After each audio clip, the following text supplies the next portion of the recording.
નમસ્કાર, આપણા વિડીયોમાં આપ સૌનું હાર્દિક સ્વાગત છે। આ છે અમારું હેબતપુર ને બજરંગદાસ બાપાની મઢી। આ છે અમારા હેબતપુર ગામની ગ્રામ પંચાયત। ગ્રામ પંચાયતની બાજુમાં અમારે પ્રાથમિક શાળા આવેલી છે। આ શાળામાં જ્યાં સુધી મોરી સાહેબ નોકરી કરતા ત્યાં સુધી અમદાવાદમાં ફર્સ્ટ નંબરની શાળા હતી। પ્રાથમિક શાળાની બાજુમાં હરસિદ્ધેશ્વર મહાદેવનું મંદિર આવેલું છે।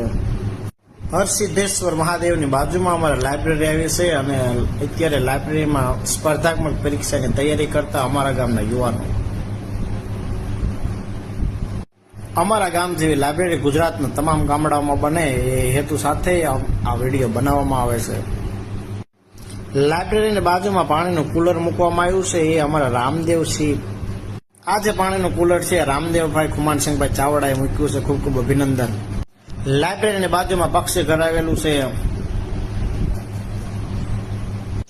આ છે અમારા હેબતપુર ગામની તળાવની પાળ ને તળાવની પાળ ઉપર અત્યારે વૃક્ષારોપણનો કાર્યક્રમ ચાલે છે।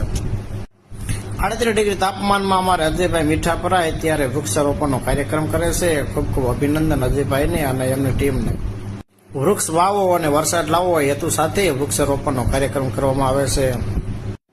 વૃક્ષ આપણને ઘણું બધું આપે છે, ઓક્સિજન આપે છે, લાકડું આપે છે। પર્યાવરણ બચાવવું હોય તો વૃક્ષ ચોક્કસ વાવો। આ છે અમારા હેબતપુર ગામનું તળાવ અને નાના નાના બાળકો તળાવમાં નહાતા આરોગ્ય કેન્દ્ર।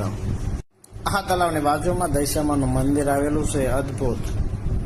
મંદિરની બાજુમાંથી તળાવનો જે નજારો છે એ તો અદ્ભુત જોવા મળે છે અને અહીંયા ઘણા અમદાવાદથી પક્ષીઓ પાણી પીવા માટે આવે છે।